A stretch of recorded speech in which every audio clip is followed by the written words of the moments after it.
Hello, everyone. I thought I'd start off today's video with, I'll get the sort of bad news out of the way. You probably know that my Balfouri escaped. Now, I'm not sure whether it was my fault when I took off the lid, or whether it was the fault of the case. Now, in front of me is my Hensi, and I'm just going to show you, basically, there's a gap here where I was feeding the Hensi the other day, and I put in a cricket that was quite small, but I thought, well, I might as well see if she fancied a snack. And it just completely escaped along this side, and there is actually a gap. Now, whether my Balfouri was able to squeeze out of there, I don't know. I can't be sure.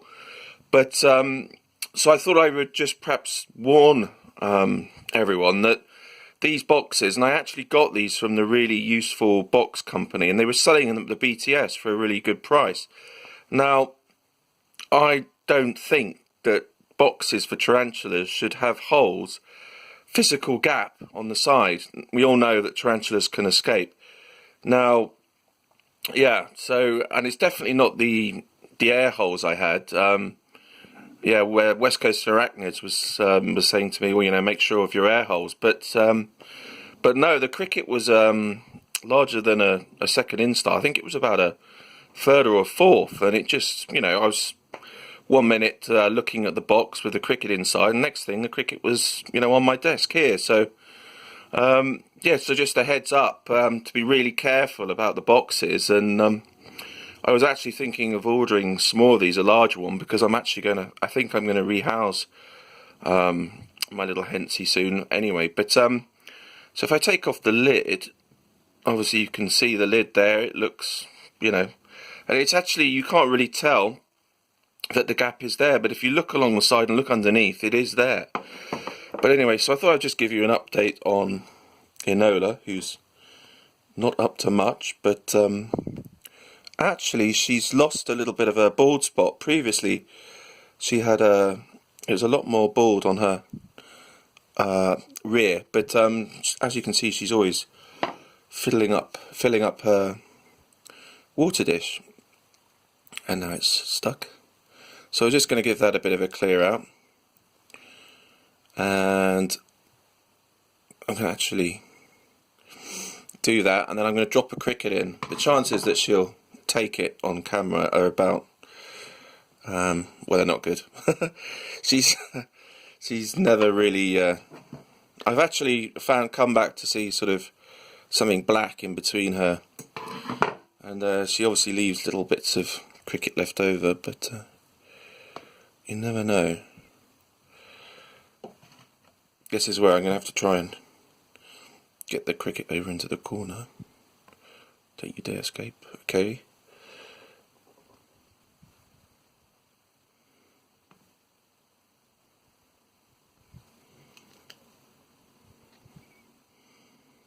Did she get that? No, she didn't get that. And she's quite sure what she's doing.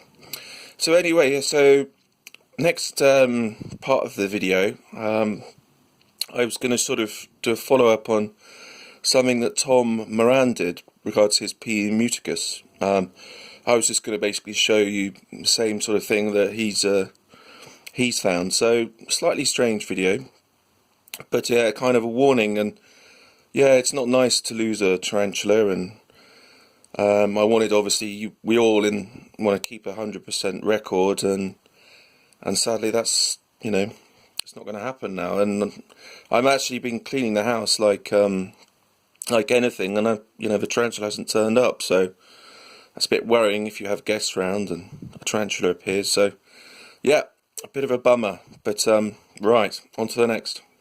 I've been meaning to do, because obviously it's slightly strange what my P. muticus has been up to. Well, obviously it's not strange, because I think most people know that they do kind of tunnel or burrow like bilio. But it was sort of coincidence that Tom Moran did a video, and I was just actually about to do sort of similar thing, but obviously his were bigger, and we all know he explains his stuff very well. So this is kind of just a way of saying I completely agree with him. So not much to add really, except for I just thought I'd show you what I'm going to do at the moment, because I'm sort of guessing that this one's pre-molt, but as you can see, I've got a hole here, and as Tom quite rightly points out, I think the plan is obviously to make sure there's always a hole, and if in doubt, drop in a pre-killed cricket. And as you can see, oh, you can't see, where is that gone? There's quite a big one, and I can actually see that quite well, and it's dead. I made sure it's dead. And if you're doing pre-killed, really make sure they're dead, because sometimes they have amazing powers of sort of coming back from the dead crickets. But so that's going to go in there, and I'm going to remove that probably later this evening. As you can see, it's down there, and yeah, so 3 hours, 4 hours, and then when that's gone, I'm probably going to put a few drops of water down there as well. Also with my P. muticus, I make sure that the water dish is always full, and I do sort of water a bit around the water dish every 3-4 days or so. So yeah, so this is just a follow-up on my P. muticus, which is actually, the light's going, but you're not going to see much, it's down the other end.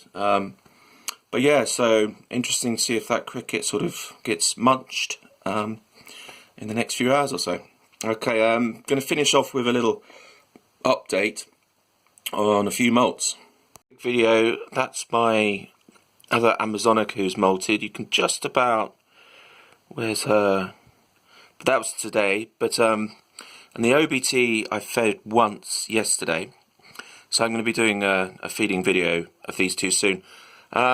Just finishing off by obviously this is not great because you can't see much, nothing much is happening, but I will say I'm going to wait 7 days and then feed this one, and then I'm going to do a rehouse, because I had the enclosure made anyway, and it's actually quite frustrating due to the fact he or she is webbed right at the top. So I'm going to rehouse, and yeah, and then also the last kind of negative, and this video has been somewhat negative, obviously my escaped Balfouri, but yeah, don't use Tarantula's Bristol is my last sort of thing I'm going to say on this vid. If you want to know the reasons, please feel free to message me. I won't go into the details because it's all a bit sort of depressing and awful, but I care more about the tarantula's safety than the money involved. So yeah, so it's looking like whatever's happened with them, or I don't know, but for the moment I'd say steer clear. Use the Spider Shop or Brett's Exotic Pets. Those are the two I've used, and I can't recommend them enough. So that's the end of the video, and hopefully on to the next one you'll see will be lots of feeding or something a bit more entertaining. But thanks for bearing with me, chaps, and hope you're all having a lovely week. Ta-ra.